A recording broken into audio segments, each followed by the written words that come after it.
우리 예수님께서 하늘로 승천하시기 전에 마지막 제자들에게 당부한 말씀이 있으셨어요. 너희가 예루살렘을 떠나지 말고 내게서 들은 바 아버지께서 약속하신 것을 기다리라. 요한은 물로 너희에게 세례를 베풀었거니와 너희는 몇 날이 못되어 성령으로 세례를 받으리라. 그래서 오늘 마가의 다락방에 모여있는 약 150명의 사람들이 우리 아버지께서 약속하신 것, 그 성령 세례를 받기 위하여서 전혀 기도에 힘쓸 때였어요. 그 가운데 베드로가 일어서더니 오늘 제자들 가운데 이러한 제안의 말씀을 합니다. 요약해 보건대 우리 하나님께서 12제자를 선택하셨는데 그 가운데 우리가 한 사람을 잃어버리지 않았느냐. 그래서 잃어버린 그 한 사람의 수를 채워서 12명의 숫자를 다시금 채우자라고 하는 것이었어요.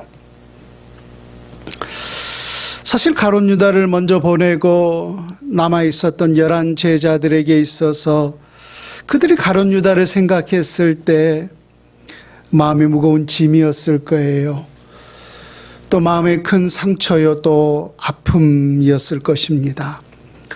우리가 그 옛날을 생각해 본다면은 실은 예수님의 제자들은 내가 주님을 따르겠습니다라고 자원하는 것이 아니라 실상은 먼저 우리 주님께서 제자들을 택하여 부르셨어요. 예수님의 대부분의 제자들이 갈릴리 바닷가에서 물고기를 잡는 어부 출신들 아니었습니까?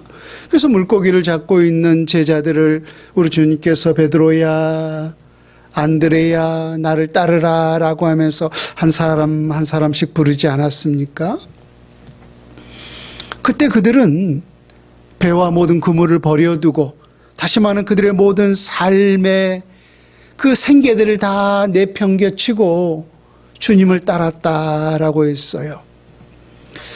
그리고 그렇게 주님을 따른 지가 얼마나 되었습니까? 성경을 보게 되는 약 3년에서 3년 한 6개월 정도 된다라고 말을 하고 있어요. 결국 짧은 시간이 아니잖아요. 그래서 12명의 제자들이 우리 주님과 함께 무려 3년이 넘는 시간 동안 동고동락하는 삶을 살아왔어요.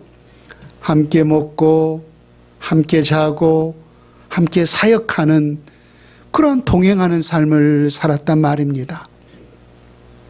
근데 그 마지막에 있어서 우리 예수님께서 십자가를 지기 그 마지막 즈음에 있어서 물론 모든 제자들이 다 결국은 주님을 부인하고 말았습니다마는 그러나 나머지 제자들은 다 돌아왔습니다마는 그 가룟 유다는 결코 그러지를 못했어요.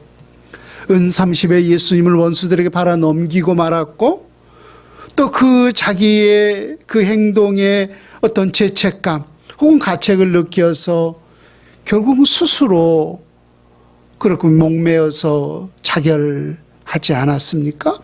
그러한 모습 속에서 그렇게 함께 동료요 또 친구요 같은 제자였던 그 친구를 그렇게 불행하게 보냈다 라고 하는 그 제자들의 마음을 생각했을 때 그들이 가룟 유다를 생각했을 때 결코 기뻐할 수 없었던 것입니다. 특별히 오늘 본문 18절과 19절의 내용을 보세요.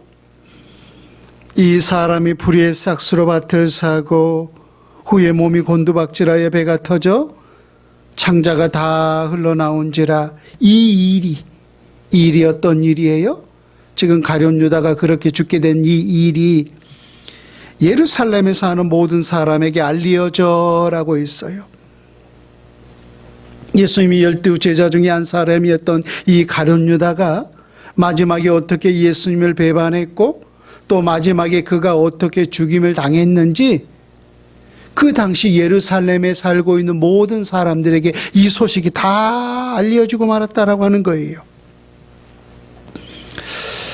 여러분, 우리 사람들에게는 바로 이런 마음들이 있지 않아요?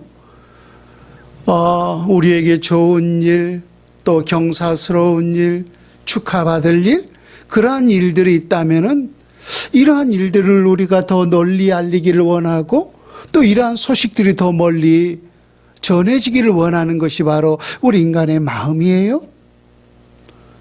또 반대로 우리에게 때로는 부끄러운 일들이 있지 않아요? 또 수치스러운 일들이 있잖아요. 근데 그러한 일들은 좀 감추고 싶은 것이 바로 우리 모든 인간의 공통된 마음이란 말입니다. 그렇다면 오늘 제자들에게 생각했을 때 그 동료요 또 친구요 같은 제자였던 이 가룟 유다의 죽음에 대한 이 소식이 예루살렘에 살고 있는 많은 사람들에게 알려지기를 원했을까요? 아니면 감춰지기를 원했을까요? 일이 결코 드러나기를 원하지 않았을 거란 말입니다. 그럼에도 불구하고 오늘 성경에 기록하고 있듯이 이 일이 예루살렘에 있는 모든 사람들에게 알려져라고 했어요. 그래서 가룟 유다가 어떻게 예수님을 배반하고 어떻게 죽임을 당했는지 이 부끄러운 소식이, 이 수치스러운 이 일들이 예루살렘에 다 알려지고 말았다라고 하는 거예요. 그러니까 알려질 수밖에 없는 이유 중에 하나가 바로 우리 예수님께서 십자가를 지셨을 때 가장 큰 이슈가 바로 예수님의 십자가 사건 아닙니까? 예루살렘 그 동네 말입니다. 그래서 예루살렘에 살고 있는 모든 사람들이 우리 예수님께서 십자가를 지는 그 사건에 대해서 모르는 사람이 없을 정도였어요. 근데 예수님이 십자가를 그 지시는 사건과 아주 밀접한 연관이 누구와 또 연결되어 있어요. 예수님의 그 십자가 사건과 가룟 유다의 사건이 아주 밀접하게 연결되어 있잖아요. 오늘 본문에도 기록하고 있듯이 예수 잡는 자들의 길잡이가 된 유다를 가리켜라고 있잖아요. 우리 예수님께서 십자가에 못 박혀 돌아가셨을 때 그 은 30을 받고 그 대제사장들에게 팔아 넘긴 사람이 누구였어요? 가룟 유다였잖아요. 그래서 예수 잡는 자들의 길잡이 역할을 누가 있느냐면 바로 가룟 유다가 했다라고 하는 거예요. 그래서 예수님의 그 십자가 사건과 가룟 유다의 죽음의 사건이 아주 밀접하게 연관되어 있었기 때문에 그 예루살렘에 살고 있는 모든 사람들이 가룟 유다가 어떻게 예수님을 팔았고 어떻게 마지막에 죽음을 당했는지 다 알고 있었다는 거예요. 그래서 모든 사람들이 저 사람이 예수님의 제자였대, 그 사람이 바로 예수님의 제자였대 라고 하는 그 소문이 퍼져 있을 때, 그러한 이야기를 들었을 때 나머지 11 제자들이 그 가룟 유다에 대해서 어떠한 생각을 가지고 있었겠는가라고 하는 거예요. 그도 과거에 나와 똑같은 사람이었는데 말입니다. 그래서 그 가룟 유다를 생각했을 때 그들에게는 참으로 말할 수 없는 무거운 짐이었던 거예요.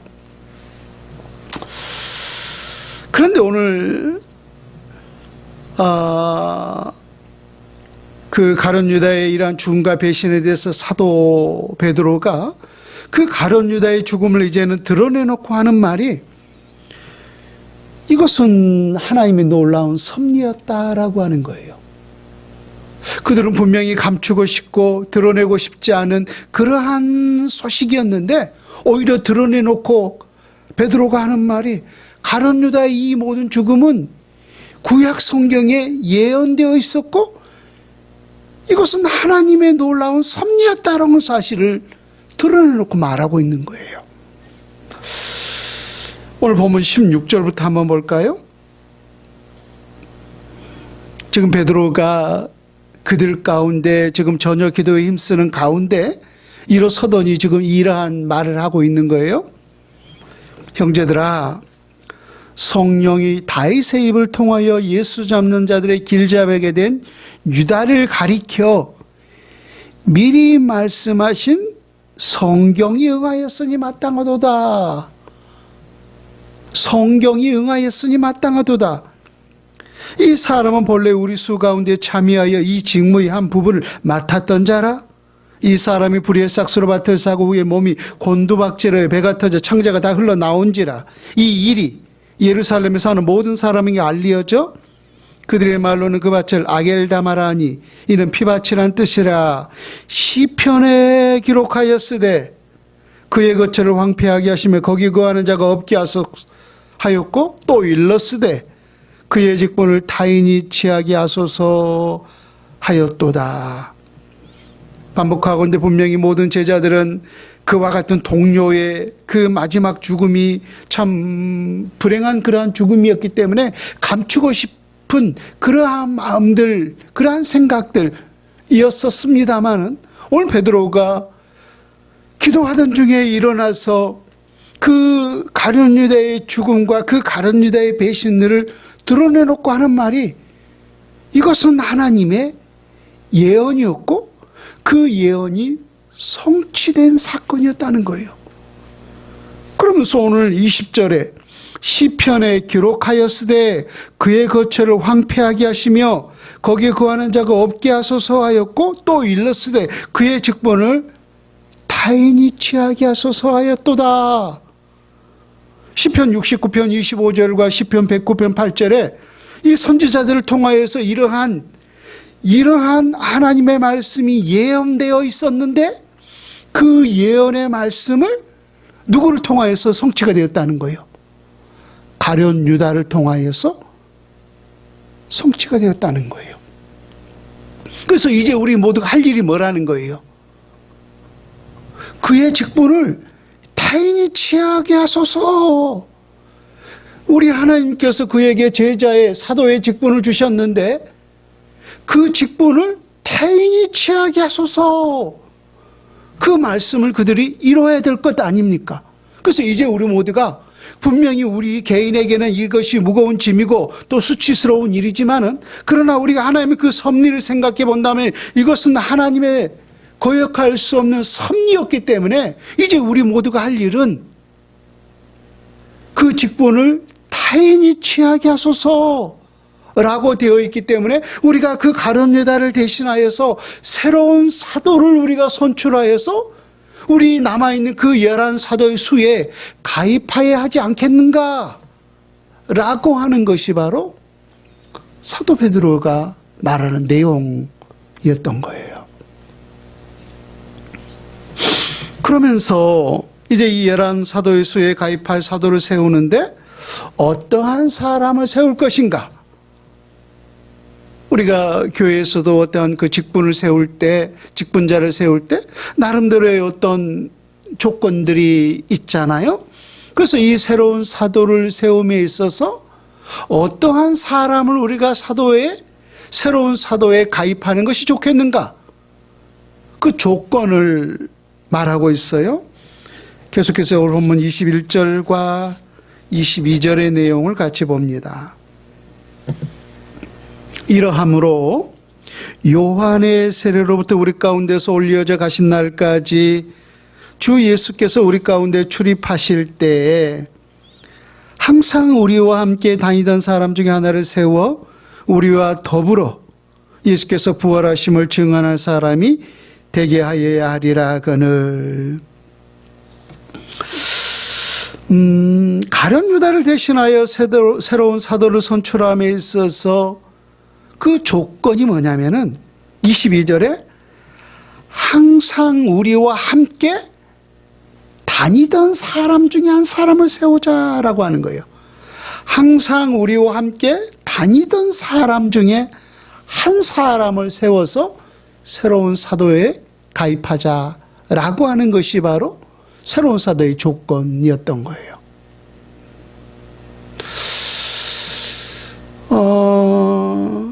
그러면은 지금 제자들과 함께 항상 다니던 사람 중에 한 사람, 제자들이 언제부터 언제까지 우리 예수님과 동행하는 삶을 살았습니까? 생각해 보면은 예수님의 공생의 사역 기간이잖아요. 예수님이 공생의 사역이라고 하는 것은 예수님이 하나님의 아들로서 선포하고 그 사역을 시작할 때부터 십자가에 못 박혀 죽으시고 죽은 지 사흘 만에 다시금 부활하고 승천하셨잖아요.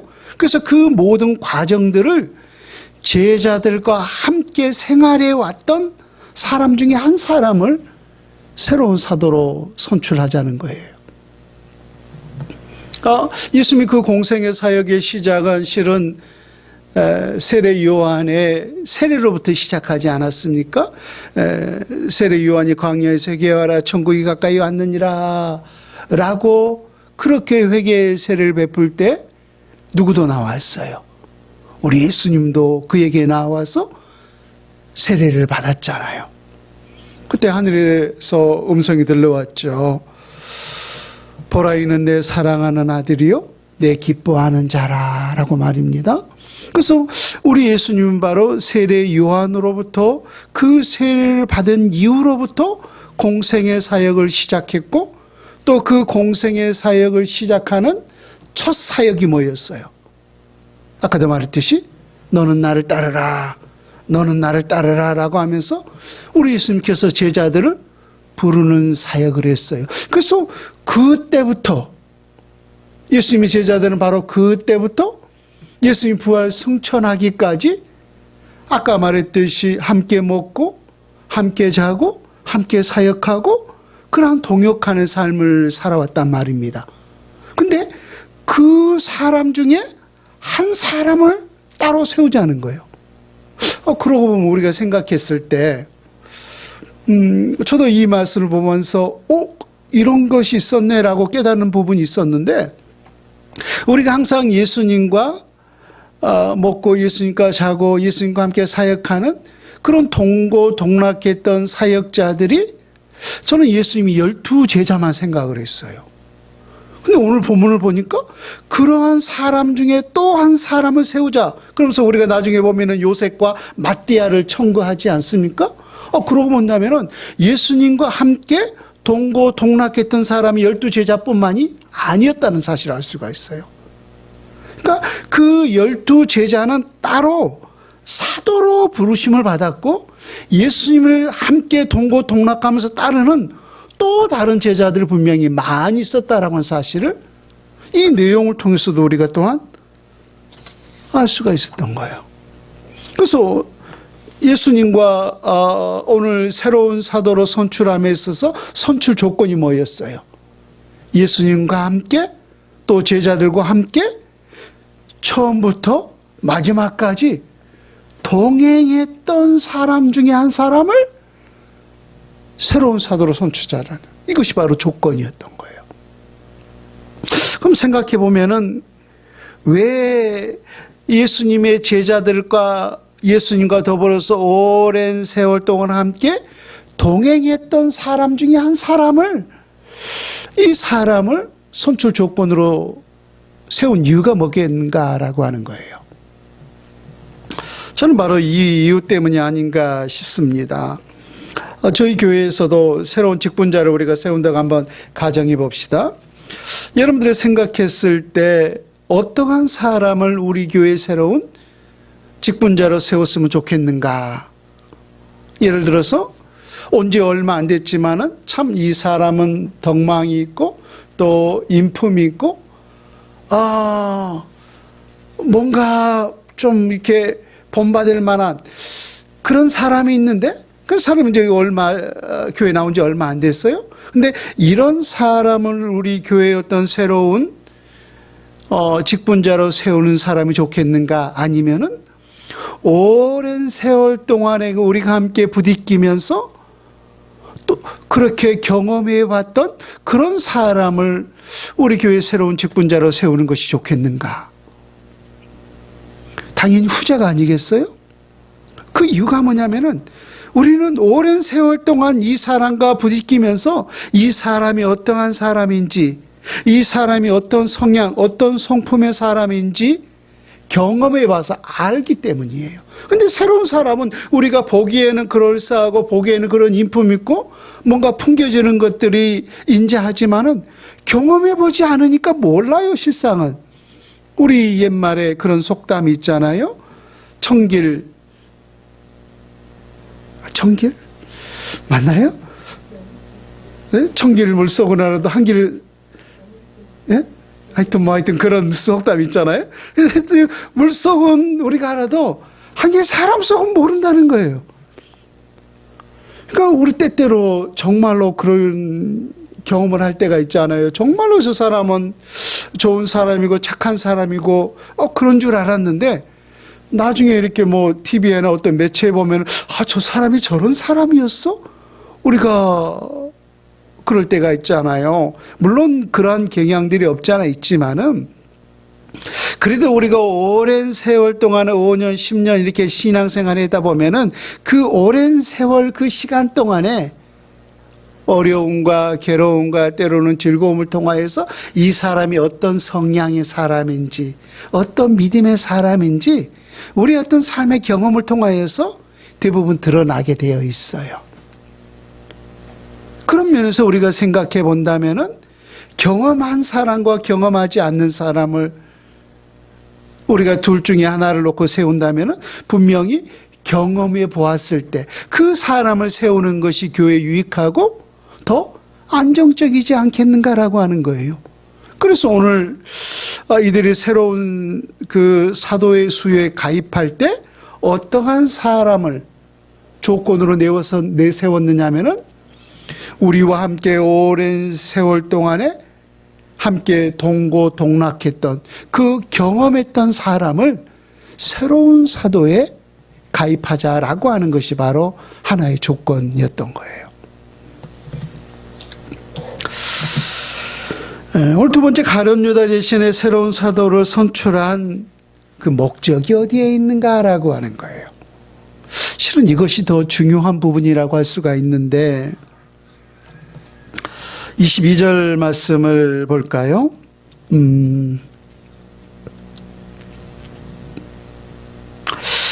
항상 우리와 함께 다니던 사람 중에 하나를 세워 우리와 더불어 예수께서 부활하심을 증언할 사람이 되게 하여야 하리라 하거늘. 지금 무엇을 목적으로 새로운 사도를 선출하고자 했어요? 우리와 더불어서 우리 예수님께서 부활하셨습니다. 우리 예수님께서 부활하셨습니다. 우리 예수님 그 사망의 권세를 깨뜨리시고 죽은 자 가운데서 부활하셨습니다. 그리고 예수님 그 제자를 향해서 이렇게 말씀하셨잖아요. 너희가 이 모든 일의 증인이라고 말입니다. 그래서 그 11 제자와 더불어서 예수 그리스도의 이 부활의 역사적 사건들을 증언할 수 있는 그 증언자로 세우기 위하여서 새로운 사도를 선출하는 데 목적이 있었던 거예요. 여러분 사도행전 1장 8절에 보면은 우리가 잘 알고 있듯이 오직 성령이 너희에게 임하시면 너희가 권능을 받고 예루살렘과 온 유대와 사마리아와 땅끝까지 이르러서 내 증인이 되리라 라고 말씀하지 않았습니까? 그래서 실제적으로 주의 제자들이 그 성령이 충만하여서 예루살렘과 온 유대와 사마리아와 땅끝까지 이르러서 주의 증인된 삶을 우리가 사도행전 28장까지를 통해서 우리가 볼 수가 있는데 그들이 증인된 내용이 뭐였어요? 때로는 고난을 받으면서 때로는 고통을 받으면서 때로는 굶주림을 당하면서 때로는 매를 맞으면서 감옥에 갇히면서까지라도 그들이 예수 그리스도의 증언자가 되었는데 그들이 증언한 내용이 뭐였어요? 십자가와 부활이었잖아요. 십자가와 부활이었어요. 사도행전 2장에서부터 그 성령이 충만하여서부터 12장까지 누구를 우리 하나님께서 주인공으로 삼았다라고 했어요? 사도 베드로를 통하여서. 또 사도행전 13장에서부터 28장까지는 누구를 주인공으로? 사도 바울을 통하여서. 근데 사도 베드로가 또 사도 바울이 증언한 내용이 뭐였는가라고 하는 거예요. 십자가와 부활이었어요. 십자가와 부활이었어요. 그래서 그들이 땅끝까지 이르러서 예수 그리스도의 증언된 내용이 뭐였냐면은 오직 예수 그리스도의 십자가와 부활을 증언하는 그 증인된 삶을 살았던 거예요. 그래서 우리와 더불어서 이 예수 그리스도의 십자가와 부활을 증언할 그 사람을 세우기 위하여서 새로운 사도를 지금 선출하고자 했던 거예요. 우리 성경 몇 군데만 한번 찾아볼까요? 사도행전 2장 23절부터 24절까지 한번 봅니다. 지금 사도 베드로가 무엇을 외치고 있는지, 그가 하나님께서 정하신 뜻과 미리 하신 대로 내준 바 되었거늘 너희가 법 없는 자들의 손을 빌려 못 박아 죽였으나 24절 하나님께서 그를 사망의 고통에서 풀어 살리셨으니 이는 그가 사망에 매여 있을 수 없음이라. 사도 베드로가 뭘 증언하고 있죠? 죽었으나 풀어 살리셨으니 십자가와 부활을 증언하고 있잖아요. 한 장 넘겨서 3장 15절도 볼까요? 생명의 주를 죽였도다. 그러나 하나님이 죽은 자 가운데서 그를 살리셨으니 우리가 이 일의 증인이라. 뭘 증인했어요? 십자가와 부활의 증인으로 살고 있죠. 한 장 넘겨서 4장으로 볼까요? 4장 1절에서 3절 말씀 봅니다. 사도들이 백성에게 말할 때에 제사장들과 성전 맡은 자와 사두개인들이 이르러 예수 안에 죽은 자의 부활이 있다고 백성을 가르치고 전함을 싫어하여 그들을 자음의 날이 저물었으므로 이튿날까지 가두었으나, 지금 베드로와 요한이 종교 지도자들, 아까 지금 말했듯이 성전 맡은 자, 제사장, 사두개인들, 이런 사람들이 그 당시에 유대 종교 권력자들 아닙니까? 이런 사람들이 지금 누구를 감옥에 가둬버린 거예요? 베드로와 요한을 감옥에 가둔 거예요. 뭘 증언하지 말라고 그들이 감옥에 가뒀어요? 십자가와 부활을 증언하지 말라는 거예요. 그러면은 지금 무엇 때문에 베드로와 요한이 옥에 갇혔어요? 예수 그리스도 십자가와 부활을 증거한 것 때문에 감옥에 갇혔던 사실을 보게 됩니다. 그래서 그들이 감옥에 갇히면서까지라도, 매를 맞으면서까지라도 예수 그리스도의 증언한 그 증언자의 내용이 뭐였냐면은 오직 십자가와 부활이었던 거예요. 이건 제가 2장, 3장, 4장만 찾아보았습니다만은 10장 10절, 13장 30절, 17장 3절, 23장 6절, 24장 15절 예수 그리스도의 복음이 끝날까지 사도 베드로가, 사도 바울이, 야고보가 증언했던 모든 주된 내용이 뭐냐면은 십자가와 부활이었던 거예요. 십자가와 부활이었던 거예요. 그래서 오늘 우리가 이 일을 위해서 새로운 사도를 선출해야 되지 않겠느냐라고 했던 거예요. 오늘 가룟 유다를 대신하여 누가 어떻게 선출되었는가, 다시금 사도행전으로 돌아와서 사도행전 1장 23절부터 26절까지 내용을 같이 봅니다. 그들이 두 사람을 내세우니 하나는 바사바라고도 하고 별명은 유스도라고도 하는 요셉이요, 하나는 마띠아라. 그들이 기도하여 이르되 무사람의 마음을 아시는 주여, 이 두 사람 중에 누가 주님께 택하신 바 되어 봉사와 및 사도의 직무를 대신할 자인지를 보이시옵소서. 유다는 이 직무를 버리고 제 곳으로 갔나이다 하고 제비 뽑아 마띠아를 얻으니 그가 11사도의 수에 들어가니라. 구약의 선주로 하나님의 선한 뜻을 나타내기 위하여서 제비 뽑는 그런 일들을 행했어요. 물에 던져졌던 누구예요? 그 요나도 그렇게 제비 뽑기를 통하여서 그렇게 되지 않았습니까? 그래서 어떤 것이 하나님의 선한 뜻인가? 라고 하는 사실을 그들이 확증하기 위하여서 제비 뽑기를 하곤 했었는데, 오늘 이들도 마찬가지였어요. 아까 말했듯이 그들이 예수 그리스도의 그 부르심을 받은 그때부터 예수 그리스도의 십자가에 죽으시고 부활 승천하시까지 제자들과 함께 동행했던 사람 중에 한 사람을 선출하자라고 하지 않았습니까? 근데 그들이 두 사람을 청거하죠. 하나는 요셉, 또 한 사람은 마띠아. 두 사람을 청거했어요. 그리고 나서 그들이 두 사람을 청거하고 나서 우리 하나님 앞에 간절히 기도하면서 누가 하나님의 뜻에 합당한 사람입니까? 어떤 사람을 세우는 것이 하나님의 선한 뜻입니까? 라고 제비를 뽑았더니 누가 된 거였어요? 마띠아가 11사도의 수에 가입이 되었어요.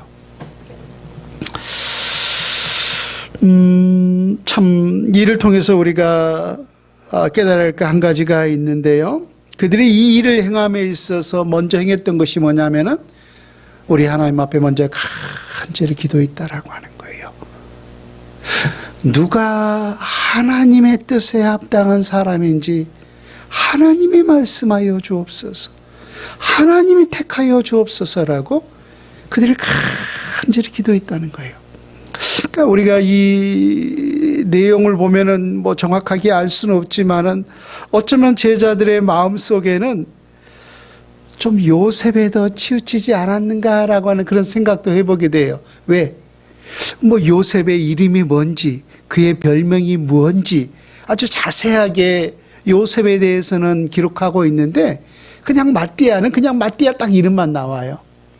그래서 어찌 보면은 제자들과 더 친근감 있고 또 제자들의 마음속에 저는 혹시 이 사람이 세워졌으면 좋겠습니다라고 하는 그런 뜻이 아니었을까라고 하는 생각도 인간적으로 해보게 돼요. 그러나 그러나 우리 하나님께서 마띠아를 선택했을 때 그거에 대해서 이유를 댄 사람이 아무도 없었어요. 왜 그랬을까요? 그들은 기도를 통하여서 이 일을 온전히 우리 하나님 앞에 맡겼기 때문이에요. 여러분, 우리가 왜 기도하냐?